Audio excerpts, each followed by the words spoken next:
So you combine Galton's ideas and Malthus's ideas together, and you get a very tidy scientific justification for getting rid of huge swaths of the population. Incidentally, Galton and Malthus were cousins, fairly distant cousins, but they were related, and they were also related to Charles Darwin. He was a cousin of both of those individuals as well, and his theory of the preservation of the favored races, which was part of the original title of Origin of Species, his theory of evolution also kind of added some weight to this idea that human genetic characteristics can be modified scientifically. So, with Malthus, we get a reason to get rid of the poor because there are going to be too many of them. And with Galton and Darwin, we get this commensurate idea that while we get rid of the poor, we can also focus on breeding certain other elite families and create a master race.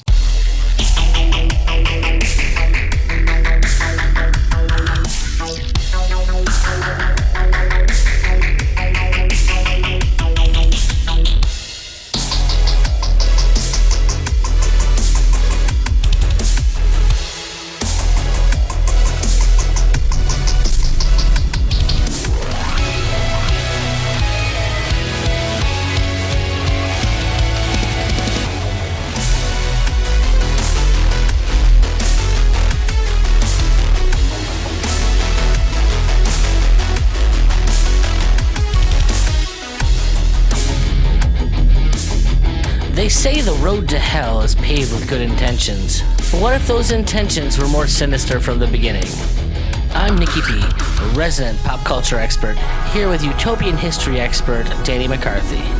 We're going to take a deeper look at the sci-fi movies that we love and see if maybe what we always thought were warnings were really blueprints. Join us as we pull at the crimson threads in our beloved cinema. Welcome to the road to hell.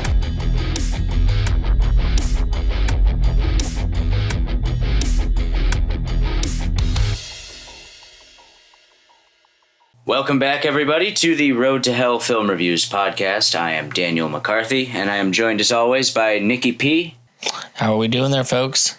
We're living the dream, man. All right, so today we're talking about a strange but very good movie called Children of Men.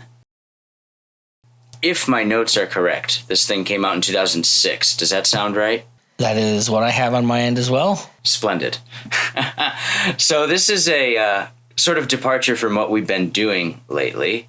The past couple movies we've done have been these sorts of kind of cheesy sci-fi movies, which are fun and great in their own right. But Children of Men is like a genuinely good movie.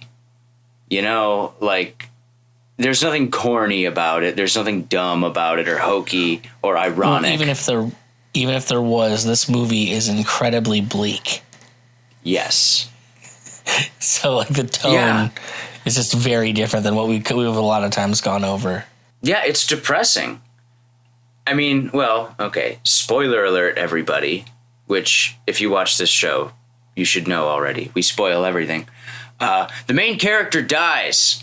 At least it's heavily, heavily implied that he dies in the very last scene. So that's sad. Also, at the very beginning, you think he's going to have this, like, rekindled love romance thing with his ex-wife, I guess, and then she gets shot through the neck very abruptly. So, like, just every time they dangle out in front of you this hope or maybe everything's going to be all right for this main character, it's not. Everything sucks.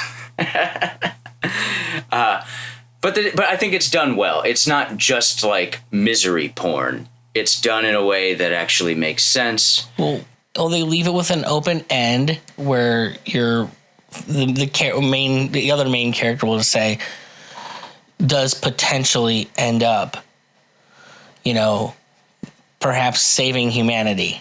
We don't really know because, like, everything's ambiguous, and this is what I gathered from the book or from the movie was a lot of like no one knowing who to trust because we're kind of at the last gasps of we're all just going to die out. If you haven't seen the movie, the main premise of the movie is that at some point in the past, human beings stopped being able to have babies. Yeah, so the movie picks up in like 2027, I think, and nobody has had a baby for about 18 years. The opens up where you're watching a newscast about the youngest person on the earth, and he's killed in some horrible event. Yeah, and it's a highly symbolic thing, too. So, like, people all, the world over are mourning little Diego, I think his name is. And he was a dick. Like, the kid was a complete prick because he was a celebrity, because he was the youngest person on Earth. So he was celebrated and hailed as, you know, the future of mankind, I presume. And then he's killed, and people are leaving wreaths on the friggin', you know, curb and crying about him and putting up memorials and stuff. And it struck me sort of mankind's impulse towards the symbolic when it comes to social organization. I mean, you know, we've all seen it before, especially like maybe after 9/11. There's a whole lot of symbolic flagellation almost that people subject themselves to. The symbolic, like, yellow ribbon of troop worship. I don't know. It just, maybe it's not a tight connection. It just struck me that the people didn't know or care about this young individual. They didn't know him. So how could they possibly really care or feel all that grieved when he died? It was just that he represented youth. He was the last child. He represented the future of mankind. He was a symbol. Well, I'll switch over and start talking about. I actually went and read the book because I was super interested in this. They actually refer to his generation in the book as the Omega generation. Oh, wow. They're in the book, in the time period, they're actually doing active testing. Like, all men and women are constantly tested for fertility. And the point that we come into, it's been about 18 years. The point we've come into the story, they kind of are like getting more lax about it because just they've given up hope. Like, they go through the motions, but there's no, after basically almost 20 years, they've given up the idea that there is actually going to be a solution to this problem. So, like, humanity has crossed over a place where, like, they've just accepted that they're going to end. Hence the idea of the Omega generation. A couple big differences in the book versus the movie. And by the way, the movie is considerably better than the book. The book was written by P.D. James in 1992. And she was 30 years into her writing career and wrote, I guess, a very different type of novel from what I can read. She ended up dying at like 92, so she was an old lady. And she'd lived a life. I'll say, put it this way: in the 40s, she was going into school and stuff. So she was around a while, almost would have been 100 years old by the time the actual movie came out. But the story itself is actually about a really shitty British aristocrat who happens to be the cousin of what is essentially the British dictator. And he's approached by this group of people to go and basically try and talk his cousin into some changes. He tells him it's not going to work, it's all bullshit, but whatever you want me to do, I guess I'll try to do, that kind of thing. And it works out the way he does, but he kind of gets invested with this group. In mind you, when I say this, he's a shitty guy. Like, he's your typical aristocrat, really doesn't care anything about anyone. He's a college professor, likes talking about history. He has, pushed away his wife. He, in an accident, accidentally ran over his child when, she was an infant. Like a toddler, and so there's always that pressure between him, and the way he talks about it is incredibly callous, like he ran over his cat. He's not a likable guy, and essentially most of the story is trying to get the girl to safety. In the book, what's different is when he's brought into things, he's brought in basically because he has a car that the government doesn't know. They're like 5 people or 6 people involved in their little cadre of, revolutionaries. And the whole thing is centered around the fact that they all know she's pregnant, the girl. So he kind of picks up at that point, and he wants to help her do the right thing. Now, what's different about this is that, like, in the movie, she doesn't know who the father is or doesn't say who the father is.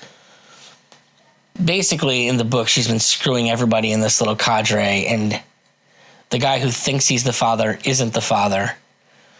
And the guy who thinks he's her father also has, like, the only reason he's involved is political ambitions. He thinks that when the child happens, he's going to become the new dictator by virtue of, like, having the power to create kids because he's got the semen. Right. And that's it's sad, but that's his only interest in this. Like, as it turns out, it's another character's son, and so that guy runs off and actually tells the the dictator where to find them, and they manage to get to a point where they can have the baby in isolation, and shortly thereafter the dictator shows up, and what ends up happening is the main character ends up shooting the dictator in the face and kind of saying, "Now look, I have a child here." And, it kind of like in the movie, there's that moment of awe where everyone's just kind of dumbstruck, like we don't know how to react. At the very end of the book, there's a similar moment where, like, in the confusion, he just kind of convinces everyone to do what he says because he has a kid. Wow. It's not like there's a good relationship between him and this other girl. It's just that he happened to be the guy that was there, or maybe he's the guy that she chose because of his aristocratic background to be there. It's not really clear. It's also not a very good book. I was not impressed with the writing on it, but it was interesting to see kind of what it focused on versus the movie. Because to me, the book was more interested in the dynamics and aspirations of power. Okay. And they don't focus a lot on that in the book or in the movie. It's more about, like, the way that an event would affect humanity, and, like, humanity is different in the book, but it's not as blown up as it is in the movie for sure. Like, there's a more catastrophic end of times feeling in the book or in the movie. Power in the movie, it seemed to me, was almost secondary. Like, the world has effectively collapsed. There's a scene early on in the film where the television on the bus is playing basically a propaganda piece, and it just lists off all these different countries: Syria, Somalia, United States, Australia, Germany, France, blah, blah, blah. And it just runs through this list, and, like, all these countries have collapsed, and it says, like, only Britain, soldiers on, or something like that. Because the movie's set in Britain, in case we didn't mention that. So everything's fallen apart, and Britain is basically like a dictatorship at this point, but it's not like a sleek, high-tech, totalitarian kind of what I would call utopian dictatorship. It's nothing like that. It's like a shitty tin pot dictatorship that's just barely being held together by, bubble gum and duct tape. But so there's the power there, and it's very brutal and authoritarian, and the police and soldiers are terrible. Soldiers are on every street corner, that kind of thing. But the movie doesn't focus so much on, like, what are the political intricacies of the situation in Britain. To me, it seemed as if the movie was trying to tell us this is just what the world looks like with no kids. So, like, the power study was in the back seat. The power study was almost a symptom of the childlessness. And it really seemed to me that the movie was trying to get the viewer to feel that a world without children and a world without reproduction would just inevitably fall apart. And it would be authoritarian, yes, but it wouldn't even be like a competent authoritarian. It's just everybody is frazzled and anxious and on edge. The soldiers are on edge. Everybody's on edge. And that's what struck me. As far as power analysis goes, it was less about like a theory of the state and more about human beings lacking a very fundamental part of their nature, which is reproduction, and then what happens in response to that. And it ain't pretty. Well, you and I will be the first to tell people there is an economic reality to no children. The current way all of the world's economic systems function is essentially the older generations fleecing the younger generations of their wealth. That's why you constantly have to have a larger generation than the generation before you, because to get the tax base to do all of the things that the generation before you wants, you need more people to fund it. So what happens when your tax base no longer exists? Like, the reason it's a tin pot dictatorship as opposed to an advanced society is because there's no more wealth coming in. Who's there to rob from? All those people that should be 20 years old out, starting careers, making money, they don't exist anymore. So you're dealing on the wealth of the aging, and you're dealing with the fact that the more people die, the less money government systems have to function with. And the more need that you have for government functions because of an aging population. So it's inevitably going to be screwed up as basically more people to take care of and less people to do work to take care of them. Right. So there are these economic realities, but then also a kind of, I guess you might say, spiritual reality that sets in as well. Like economically and spiritually, the human race in this movie is depleted. Like, nobody's happy. What's the point of innovation if there's no world to enjoy it afterwards? Yeah. Right.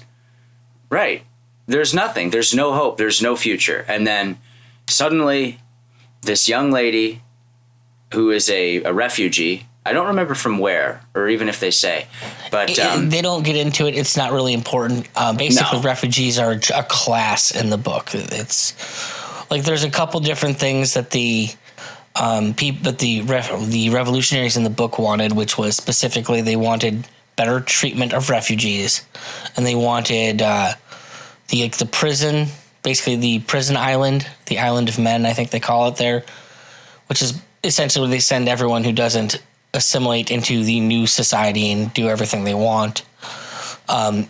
It's a penal colony run by the criminals. But they want that ended because, there's people that end up there that shouldn't be there. But all the things they want aren't things that are popular. They're things that we want safety here in our old age, frankly. I don't want rapists and murderers running around. Whether or not they did it or not, it's kind of irrelevant. Better safe than sorry for me. Okay. Yeah, so in the movie lets a little bit of that shine through. Like, it's clear that the refugees are their own class. They don't get so much into the penal colony or any of that, but refugees are treated very poorly. The movie makes it a point over and over again to kind of outline certain political realities, one of which is complete and total closed borders in Britain. So, everything's locked down. And there's a huge concern about illegal immigrants, which I thought was interesting. But continuing with that vein, one of these illegals is a refugee, and she is pregnant. And she's the first person to be pregnant for something like 18 years. And naturally, because she's this second-class, not even citizen, she's very concerned that the government, when they find out she's pregnant, is going to take her baby away from her and do God knows what with it. Probably, give it to some aristocratic family or whatever. You can imagine what might happen. So she's very concerned. And our main character, Theo, is kind of this, dejected, rugged, like an anti-hero sort of guy, I suppose. who's working for, what is it, the Department of Energy? Something like that. And probably. And they show he has a loose affiliation to somebody higher in government. That's why he's tapped initially. And he also has a history of having dabbled in revolutionary forces when he was younger.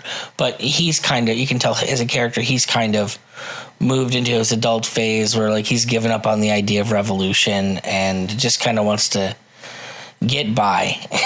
And this, we later learn, is sort of motivated by the loss of his own son. So he and his wife had a young son, Dylan, and the kid died in a flu pandemic, which I thought was kind of interesting.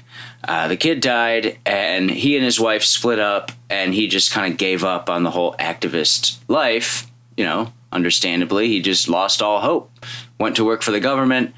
But then 20 years later, his former wife shows up, who she is still active in the kind of like revolutionary circuit.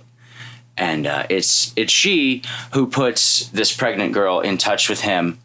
And unfortunately, our hero, Theo, his wife is killed, as I said earlier. But he remains in touch with the pregnant woman and eventually sees her through to apparently a group of people who can take care of her. We hope. and that's one of the big things. Like these people have a faith, because there's absolutely no one has any proof that this organization, like the Humanity Project, exists. They just it's an idea, which makes for like one of the bleakest endings in the world. Is he's shot. She's carrying a baby, and they're in this little wooden dinghy just floating out into the mists of whatever body of water it is, not knowing what's out there, if anything is out there. Did they miss the boat? Is the boat exist at all? They're just sitting waiting by a buoy, and you're just waiting for nothing to happen. Eventually, you do see this boat pull up, but you know, we're meant to, I think, assume that it's Humanity Project, but do we really know? Who else could be on that boat? Like, anybody could be on that boat. The one hint they give us is that they call it like the RMS Tomorrow, or whatever the hell you call it. And on the boat was scrawled the word tomorrow. So it's the right, we know it's the right boat. Now, could it be like a double cross kind of thing? I don't know. I think the implication, though, of the movie is like it works out. You know, like I think that's what it was trying to leave us with, but it was a very kind of abrupt ending, I thought. But I liked it. I think that it was done well, and I like the ambiguity. I like the ambiguity because, you know, hope is never a certain thing, a sure thing. So the movie kind of leaves us with that reality that, well, okay, here we go. I hope it's all going to work out. Goodbye. You know, and that's kind of, the audience leaves the girl, the pregnant, now the mother, and her baby. We leave her just like Theo does, because he dies. So we've been following him around. He is our window into this world. And so we've been kind of hanging over his shoulder throughout the entire movie. And it seems appropriate that when he goes away, we go away. And, you know, we just have to kind of have faith. It's almost like if the movie is trying to inspire hope in people, they almost can't show you what happens next, because that would defeat the purpose of hope. Then you would know what happens. You know, that's the idea of like faith in Christianity. If you knew God existed, you wouldn't be able to have faith. Right. Exactly. Exactly. So one of the things that really interested me about this movie is kind of how little actually happens. It is not a very convoluted or complicated story, and it's a lot of just people traveling from one place to another in a hope of finding a better place, and kind of finding almost fewer and fewer places that they want to be as things going on. Like there's a certain like what do you call it? A certain way in which it reminds me of like Dante. And that, like, the deeper and deeper they go, the worse things get, like the closer to the center of hell they find themselves, with basically the eye of the storm kind of being in there, where like the final moment of peace is kind of after the crucible of having walked through hell. That part really, really interested me. For me, there's like certain scenes that just really stick out with the movie, but continue on with your direction. Well, okay, on the subject of scenes that stood out, one of the things that I actually wrote down was just the terror of urban warfare. So towards the end, there's a fairly long sequence where Theo is escorting this young lady. Key is her name, by the way, Kee, Key. Theo is escorting her to basically a place where she can give birth. And it's in some, Shitsville, England, and the whole place is blown to hell. People are running through the streets screaming. There are corpses littering the streets, and troops, replete with tanks and automatic weapons, are rolling through the streets, shooting people because the refugees who live in this area are revolting. And there's a whole, how genuine even is the revolt? Who knows? But there's a conflict, and I was just struck by a fairly obvious reality, but it's still quite profound to see it on the screen. Urban warfare sucks because the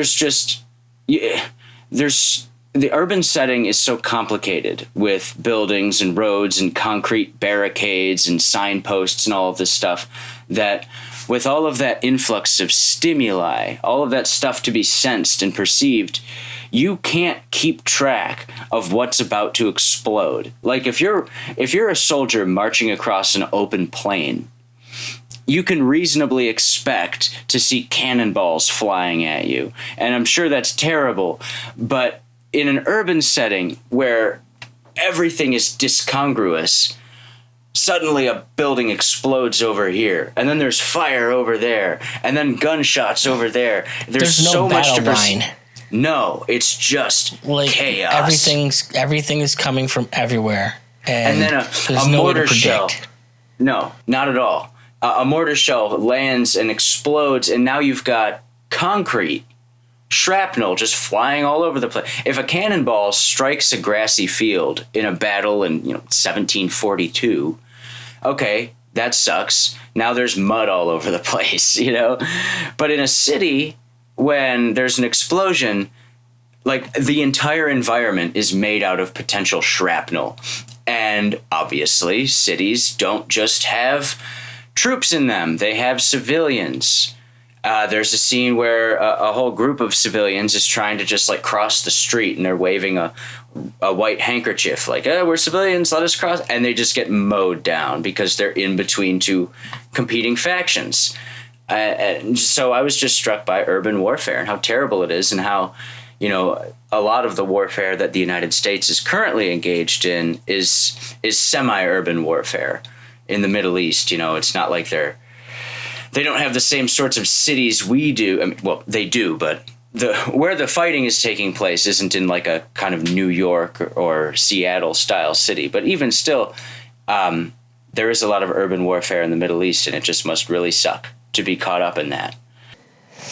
Well, and their portrayal of it is super important, because in the middle of all of that, and you have these different factions within this horrible conflict, and then you have the screaming of a child, a crying child, and your first moment of how powerful that is when the guy who actually was trying to take the child, he's sitting there cowering as he's trying to fight, but he can't bring himself to separate from the fact that it's the crying of the child. He forgot how beautiful it was. And it's this idea of they're in the middle of hell, and there's hope. It's the physical embodiment of hope is is in this child. And so, it starts off that they're trying to run and not be seen. And then, eventually, like, everyone who sees this child is in awe and wants nothing more. Like, you watch the factions drop away momentarily as everyone just sees the potential future of humanity before them and will do anything to preserve it. They walk through the hallway of, the refugees, and they're all showering it with love. And next thing you know, they're walking out of the building, literally into the middle of what moments ago was a firefight. And we're watching these soldiers just instinctively put down their weapons because they're in awe of what they see. Like, some of them, like the refugees walk up and just try and touch the child. Like, is this even real? Am I seeing what I'm seeing? But you get, like, there's almost this natural thing inside of people that the desire to preserve humanity is so strong that it can just literally in a moment stop war when it hits that powerfully. And that moment in particular, you're watching hell unfold on Earth, and then complete peace, and until all of a sudden you hear one mortar go off, and then all hell breaks loose again. Like the spell is broken, but it was strong enough to stop all of that on a dime. Yeah, for a moment, it pulled everybody out of the shit. And like this goes back to that spiritual thing I talked about before, where it's when everyone starts seeing the baby and then ceasefire, everyone stops. For that minute, it's like they were just almost like a bucket of cold water was poured on their head. And they wake up and realize, oh yeah, like good. Like reality is almost coming back to them when they see this baby. Because all the fighting is stupid and pointless. Like, what are you fighting for? Like you said, like, what's the point of innovation if there's nobody to pick it up after you? Mm-hmm. So all of the fighting is just completely mindless. There are no children left. So all the people that are left are just going to fight and blow each other up until everyone's dead. Like, that's the course that people are walking down for no good reason. And now there's a baby. And for a moment, everyone's like, all right, let's let them out. And then kind of once they leave, they go back to fighting.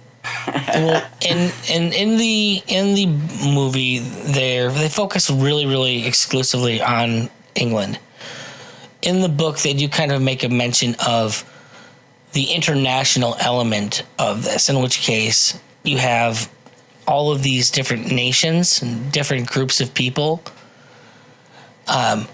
There's a certain degree to who do we lay blame to as to why this happened? Is there a race that caused this? That was ground zero? More importantly, who's going to be the people that saves humanity? The struggle for, are we going to be the ones that find out the secret and fix this? And then we get to save our race first? It becomes an issue in the book in a way it isn't in the... So it's like... when you're talking refugees, the issue of the refugees is they're potential vectors of taking the power of fixing it away from you or away from your people. Right. Okay, that's an interesting element from the book. So I definitely want to talk about some kind of real world takeaways from this movie. But before I do, we have to mention Michael Caine's character. I'm interested where you want to go on that one. Well, I just want to give the man a nod. I enjoyed that character. We don't really find out what his deal is. He's like this kind of old hippie dude who's living with his wife, I guess. And like, she's despondent. She doesn't move. She doesn't speak. She just sits in a wheelchair and stares. But he's in relatively good spirits, and I just liked him because Michael Caine's character, was the Saul of the movie. And by Saul, I mean Edward G. Robinson's character from Soylent Green. Do you know what I'm talking about? I want to hear where you go with it. Okay, so if the audience can conjure in their minds the great movie Soylent Green. There's Charlton Heston's character, who is kind of born into this. He's born into this post-apocalyptic world where everything sucks, kind of like the world in this movie.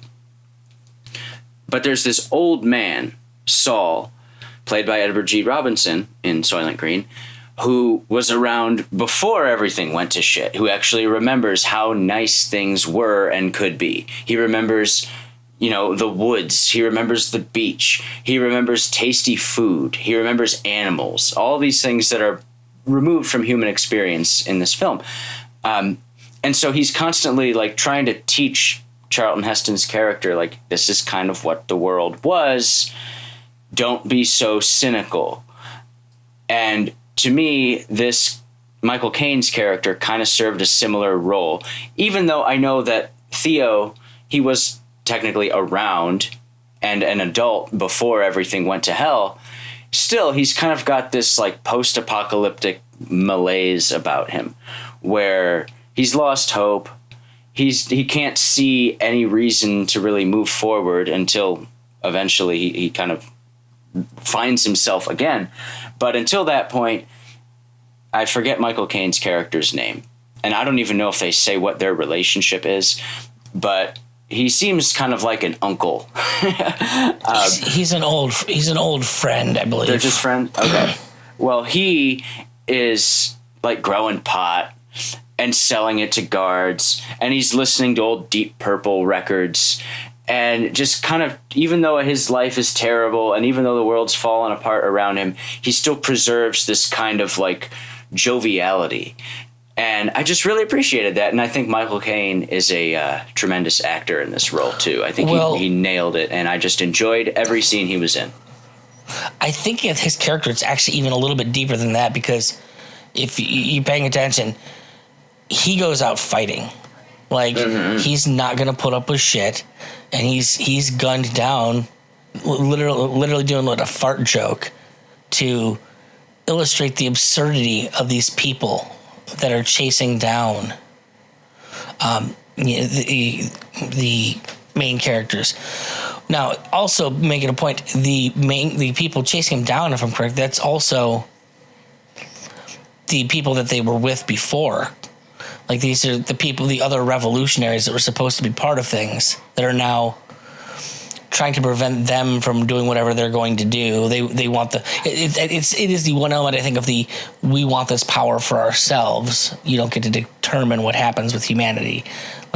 This has to be more of a democratic, or the argument of socialism, I guess, always kind of creeps into things where when the chips are down and everything's on the line, you have to rely on the collective to make all decisions. When your baby is the only baby, who are you to say that it's your baby? It's our baby. It's that kind of thing. Because if it's the only one, then a lot of people feel entitled to that potential. So you said the movie's not very convoluted, and it's not. But this is maybe the only it's not even really convoluted, but the only bit where you might see some convolution is in the faction that does wind up killing Michael Caine's character. Well, originally, it's the messy nature of human relationships. Yeah. So I mentioned earlier that Theo's former wife got him in touch with Key, the pregnant girl. This was because Theo's wife was the leader of this revolutionary organization called the Fishers for some reason. I don't know if that has to do with Fishers of Men or whatever. In the book, they're called the five fishes.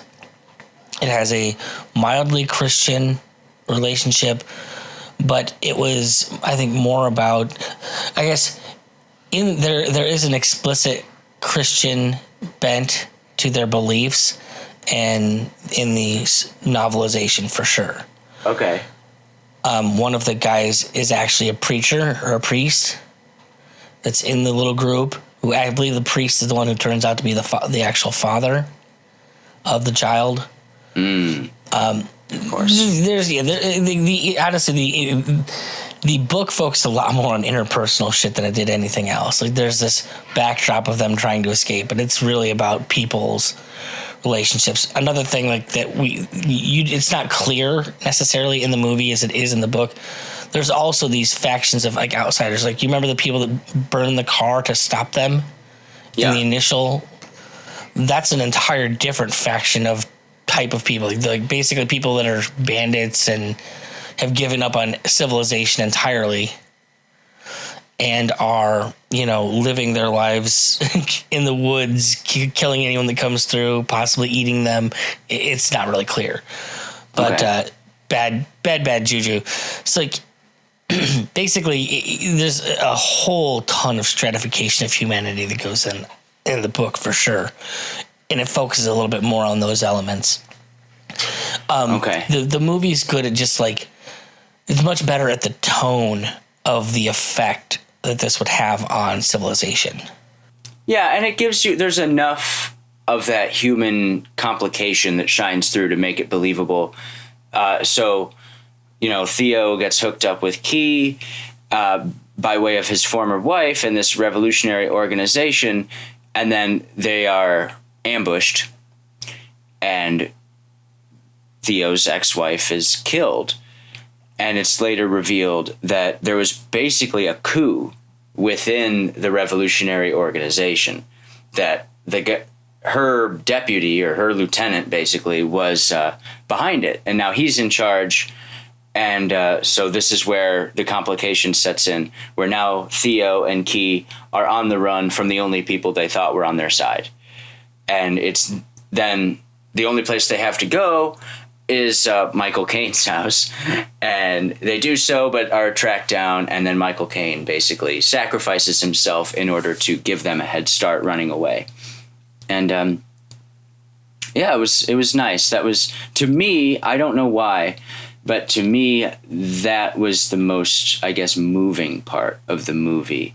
So there's something about the old, like it's almost an archetypal thing, but something about the old man who's willing to die, like who's not just like willing to go into battle and maybe die, but like knows 100% he's going to die right here and does it anyway in order that the next generation might go on. To me, that's just a beautiful thing. Which brings me to, COVID? I guess, the two reasons that I chose this particular movie right now. We, in the past couple years, have lived through a particular time in human history where the children or the future of the world were literally told not to live their lives for the benefit of the elderly. Yeah. Like, number one, the idea that preserving life for the old is more important than living life for the youth. The other thing is, obviously, with the rollout of a particular type of chemical out into society that we were all told that we needed to take, we have in the world currently, you have factions of people that believe that we are overpopulating and that we need to take drastic measures to stop people from having an effect on the planet. The natural offshoot of all the things that they suggest we do will be depopulation. Now, this is all in a world where we all know that all industrialized nations are already depopulating themselves by having less kids. The only places in which we have growth of population is in third world nations and developing nations. So we've already discussed the problems with our current economic system from the movie, that why there's problems in that, how this ends up badly. Add to that the fact that we have seen actual complications from things like vaccination across the globe, adding to the possibility of even further depopulation concerns. And so, to me, this movie just seemed very timeless, or very time appropriate to some things that are going on within our global civilization right now. So, I wanted to ask the question, is this movie, in its intention and in its moral, a counterpoint to the Malthusian depopulation ideology? in your opinion, do you think this movie is trying to say, like, hey, people are good, don't get rid of them? I don't know that the movie takes its stance on that. I think, I mean, obviously it portrays the fact that people are terrible. And like, all it takes is a little loss of hope and we are going to completely destroy ourselves. So where does that really fall in the line? Like, I mean, I don't know. If she was around, I'd ask her what the point was, frankly, because it's the movie isn't filmed certainly in such a way as to give a message so much as almost like a snapshot of like a worst case scenario. It feels like it's more about mood than it is message, I guess. I felt like. Okay, so I get that. And I think the movie, it really does a great job of conveying that mood. But if there is a message, maybe it's not even an intended message. I think that there's some significance to the fact that the whole plot revolves around the crisis being not enough people. Whereas if we were to kind of imagine a story that's based on the common narrative that you already laid out, that generally speaking, people are bad, there are too many of us, we're damaging the environment, blah, blah, blah. You would imagine a story that instead would be a world overrun by people, and like that would be the dystopia, and like the crisis is too many people and too many babies. This movie flips it around. I already mentioned Soylent Green. Soylent Green's premise was basically in a world where global warming has ruined everything and overpopulation has broken everything. This is the opposite kind of dystopia, and I think there's a significance to that because, again, if you look at like the UN and sustainable development and Agenda 21, all this stuff that we all know about, if you were to imagine a kind of propaganda piece coming from that angle, it would not be this. And so to see something so starkly opposite the common narrative that there are too many people, to me anyway, is significant. Well, it's also possible that they just want to cover their bases, that no matter what terrible thing happens, it's our fault and we should be guilty about it. Well, that could be too. So, yeah, the part I always love too, I'm curious if there was any particular, references that this kind of put in your mind, things that you immediately kind of jump to as far as like books or resources. Yeah. Okay. So I was drawn by this movie back to the entire idea of eugenics and population control. Even though the movie isn't technically about eugenics and population control, it's sort of implied. Again, because we're having to deal morally and politically in this movie with the question of what is the role of human reproductivity. Clearly, the movie shows that without children, without reproduction, everything falls apart rapidly. So this kind of brought to my mind those individuals throughout history who have sought to limit human reproduction, because in their mind, that would lead to a better, more prosperous, and ultimately utopian society. So the science of eugenics, for people who don't know, goes back to the mid-1800s with Francis Galton, who is he was a polymath. He was a very intelligent man. He's in fact the guy who discovered that all fingerprints are different, among other things. He was a very interesting guy, but one of the things he decided upon was that physical traits are not the only traits that are passed along genetically, that mental and spiritual traits are passed along genetically as well. So, for instance, if you're a poor drunk, it was probable, genetically speaking, that your children and their children and their children would also be miserable, stupid drunks.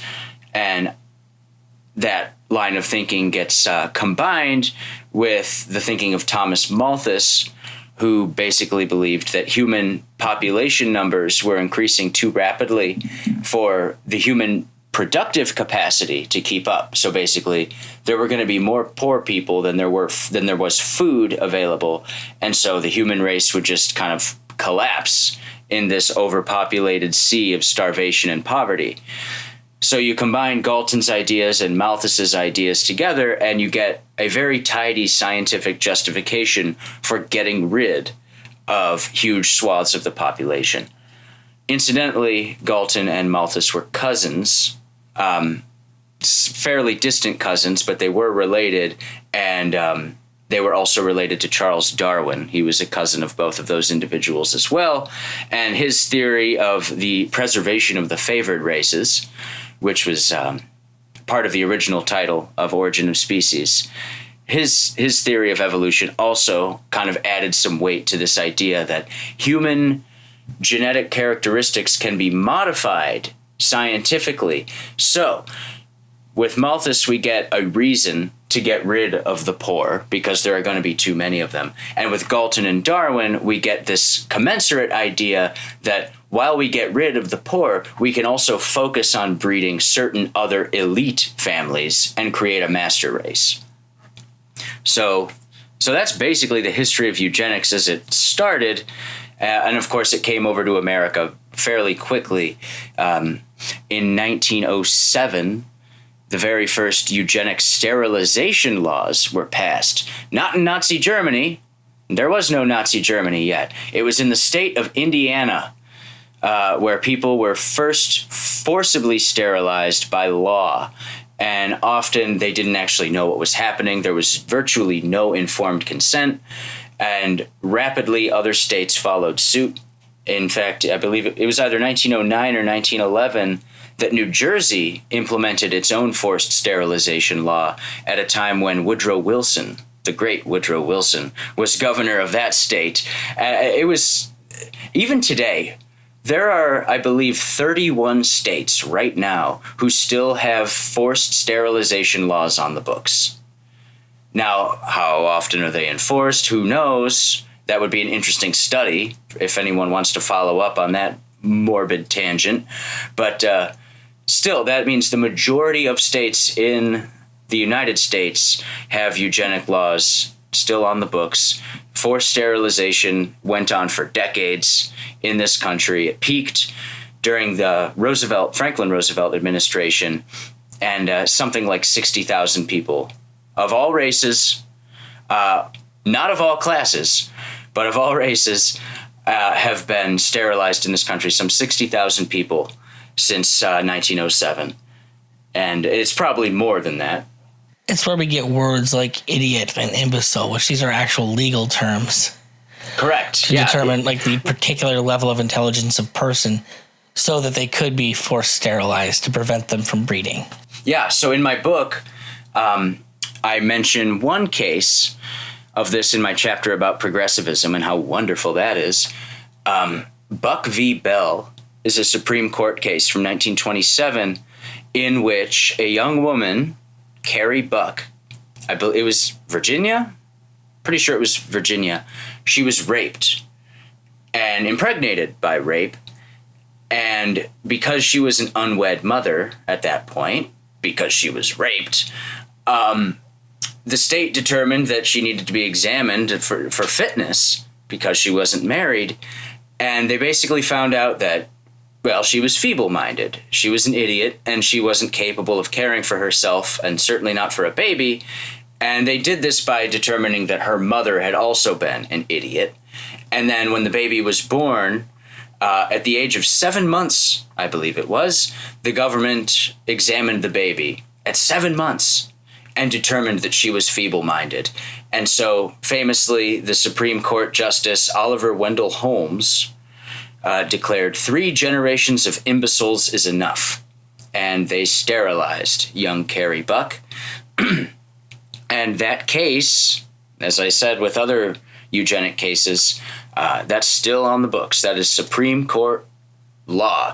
And it's worth noting that the justification, the legal justification and precedent that the Supreme Court cited in that case was that we have already determined that for the public good, the state has a right to force vaccination. So that was how they justified forcing sterilization, that basically it's the same thing. It's the same moral category of thing. That if there's a disease going around that's a public danger, then you have a right to force people to be vaccinated. Well, if there's a genetic scourge going around, such as poverty and feeble-mindedness and drunkenness, then equally you have a right to force sterilization. It's all about improving the common stock. So I'm sure that's not relevant to anything going on now. Yes. Or more interesting, I was going to point out that that's not the last time that was challenged as doctrine. The vaccine thing, I want to say it was even so within like the 2000s or 21st century has been challenged and upheld that the government has a right to stab you whatever the hell they want. Yeah, absolutely. And the precedent goes back 100 years, and it revolves around this idea that the state is, in its ideal form, supposed to uphold the common good.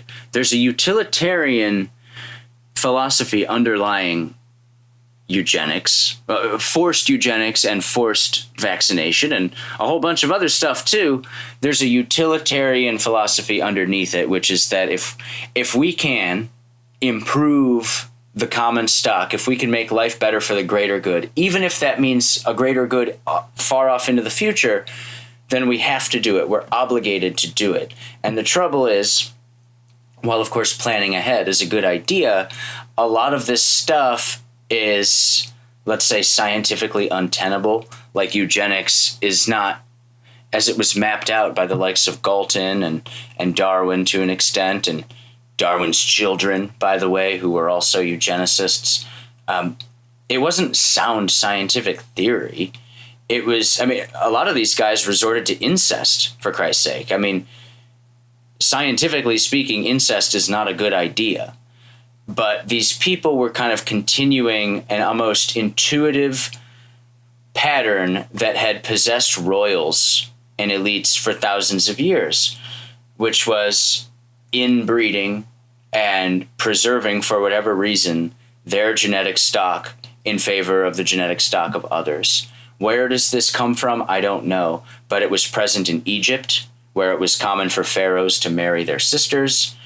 It was common in the Habsburg dynasty of the Holy Roman Empire.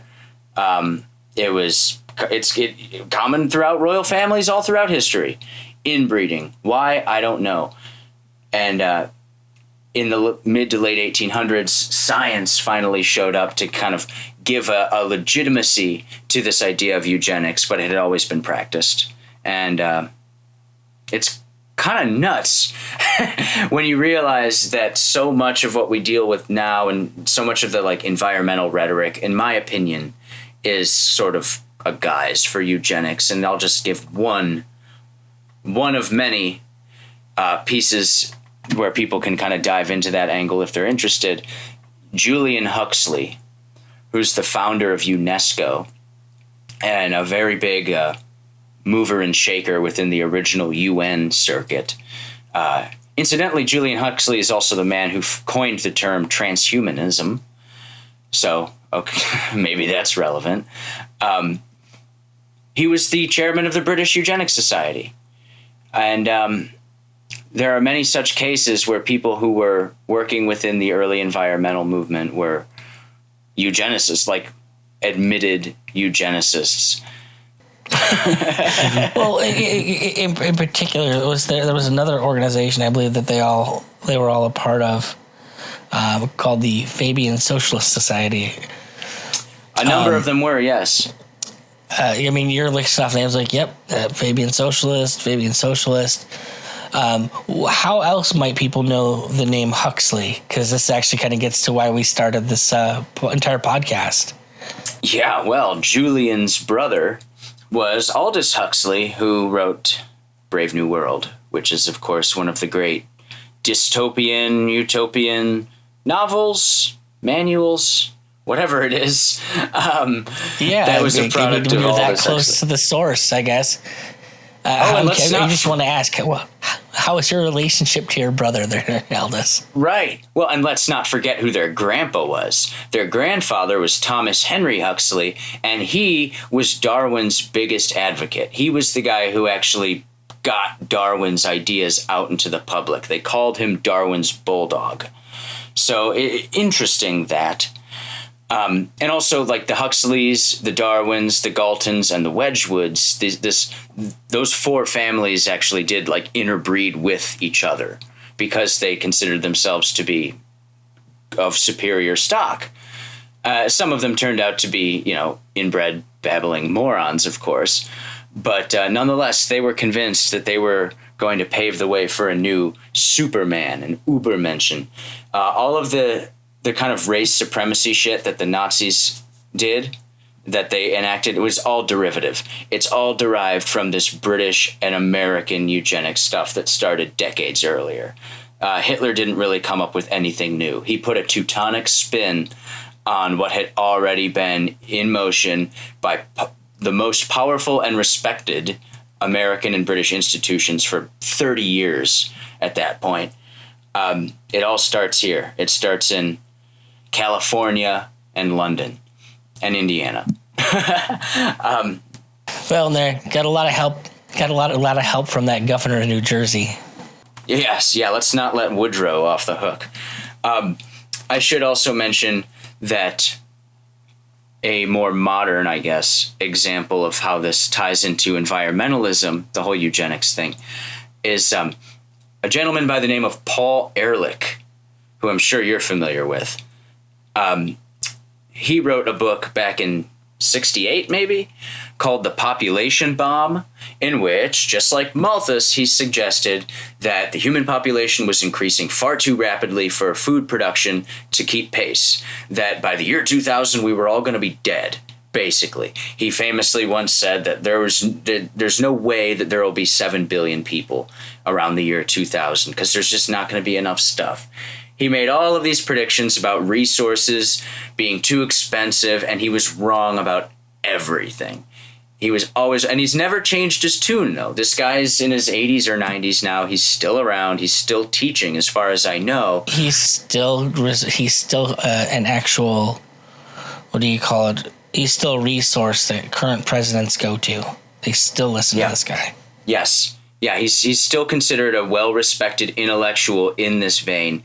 And it ties into the climate thing because there are so many people, especially those in the sort of popular international climate movement. We need to come up with a term for like the shitty climate movement, because in a manner of speaking, you and I are kind of like environmentalists, but I don't want to. Absolutely. But I'm not not one of them. Not one of them, right? So we have to come up with some new terms here. But in the sort of like, go ahead. It's the air people and the soil people in my mind. Okay. There's the people that are worried about the air temperature, whereas I'm more concerned with the lack of living crap in our ground anymore. Yeah. Right. Okay, so the air people go to Ehrlich. And he's big in it because, of course, human beings, just by virtue of existing, they consume and they have carbon footprints. And all of this is just terrible, and so we need to get rid of people or at least discourage reproduction. And I mean, Jesus Christ, nowadays with these, millennials, I've heard people say that, like, I'm not having kids because it's bad for the environment, because it's just another mouth. The idea of, oh, great, another mouth to feed has become like a climatological point where, like, if I have a baby, I'm creating a resource draw. But that's all predicated on the assumption that, like, there's a fixed amount of food or something, which is just... I mean, we don't have to get in right here breaking down Malthusianism and why it doesn't make any sense, but it is based on that. But the point that I was getting to by bringing up... While we're on Malthus, let's not forget that one of the most highest grossing films of all time involved a character that was explicitly Malthusian in nature. the snap in what do you call it? The snap in the Marvel movies, as it's referred to. Oh yeah. That was he had explicitly Malthusian plans. The galaxies were all overpopulating, and the only way to fix the universe was to reduce the population by half. Yes. And he got rid of half of everybody. And that doesn't make sense. I don't think we even need to explain why it doesn't make sense. There were people that were holding up. Thanos was right. You know, there are those people that legitimately were on his side. Of course. Yeah, there is a popular Malthusian strain that people suck, that we're a cancer upon the earth, and that the less of us there are, the better. And maybe 0 is the right number. So, you know, back to the movie, a lot of people might see this as kind of a best case scenario. Like, sure, it sucks for the people who have to live through it, but hey, at least, 100 years after the movie takes place, if there were no baby born, well, okay, then nature would, take over the planet again, and wouldn't that be great? And I don't understand why these people give a shit about, like, nature being better than human beings. I don't know. But the reason I brought up Ehrlich was because back in 1977, he co-authored a book called Ecoscience with John P. Holdren, who later became Barack Obama's so-called science czar. And in that book, Ehrlich and Holdren suggested that one method that might help curb growing population was to take a nation's water supply and fill it with birth control drugs, to actually lace water that people drink and consume and shower in with anti-fertility drugs, and then when people decide they want to have a child, they have to go to a special place, ostensibly a government-run bureau, and then apply for the antidote. So, I'm sure that, you could read Ehrlich and Holdren saying that and say, oh, well, I'm sure they only have their best intentions in mind, and they're really just concerned about the environment, and I'm sure there's no ulterior motives, and I'm sure that there's no way that this could be abused.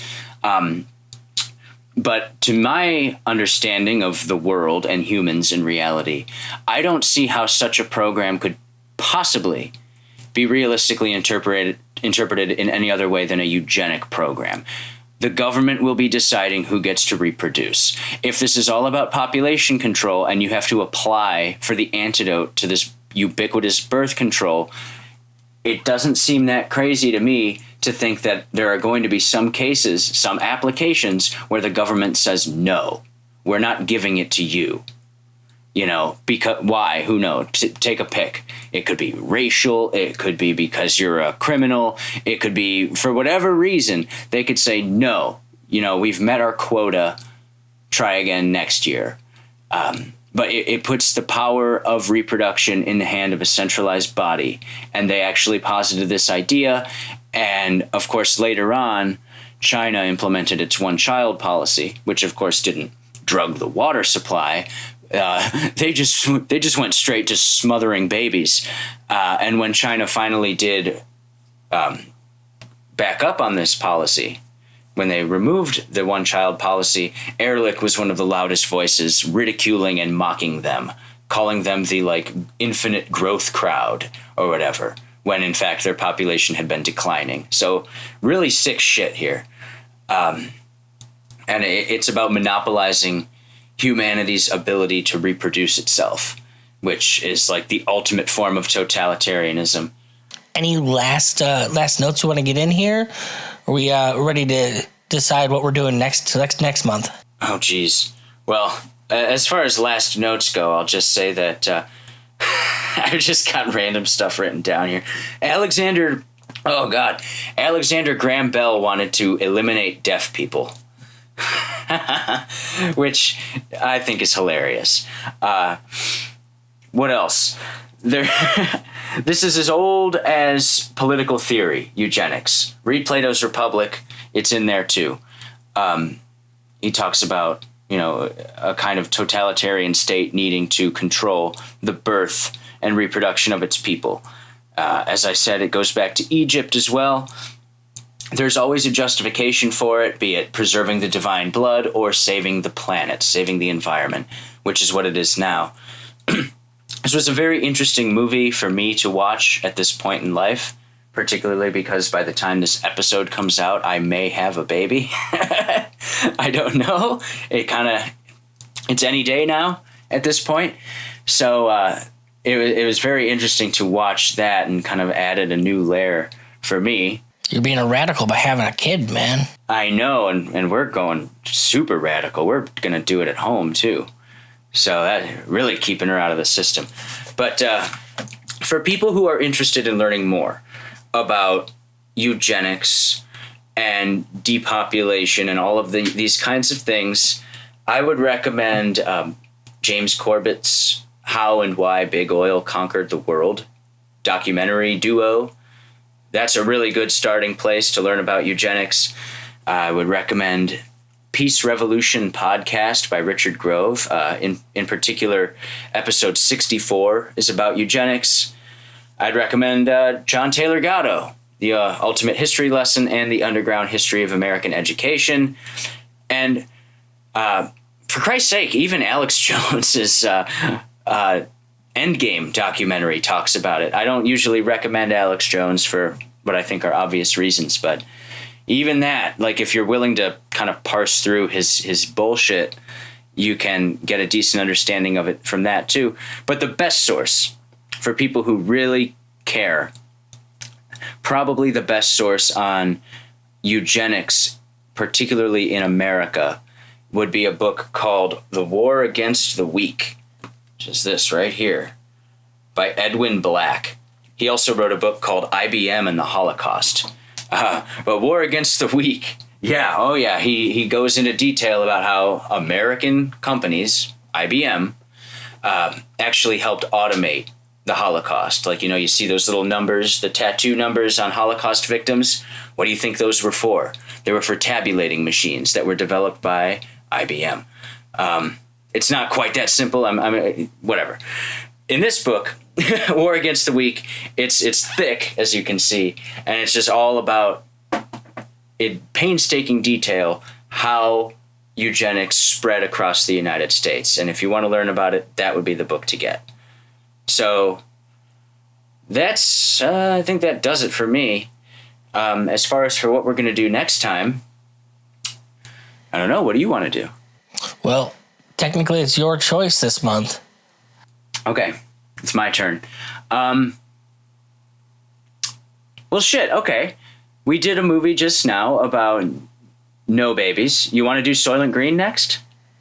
I had a feeling that was going to be what you were going to pick just because it came up in the episode, honestly. Yeah, well, I think that it'll be a good pairing because it's, like I said already, it's kind of the opposite dystopia. Yeah. I imagine I'm going to have a ton of crap to say about this one. Oh, yeah, dude, you're going to go off on this movie. Just based on my environmental positions. I can't wait to hear what you have to say about this. I'm going to be a raving madman ripping my hair out the whole episode. Yes. Sounds good to me, man. I'm looking forward to doing that. I think I've already chosen what we're going to be doing after that. Okay. We'll talk a little bit more about it. It's kind of between one or two movies, but so everyone out there, thank you so much for listening today. And I'm going to leave you with the catchphrase I try and get every time. Keep one eye over your shoulder and the other on the screen. Take it easy.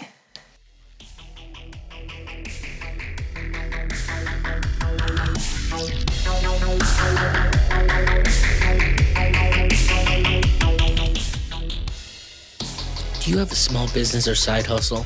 Looking to start one? One of the biggest reasons new businesses fail or never get off the ground at all is not understanding marketing as part of the process. You might have the best product in the world, but if you don't understand how to get traffic and convert it, it'll be all for nothing. If you'd like to avoid rookie mistakes and put your best foot forward, go to NickyPCopywriter.com/road to hell.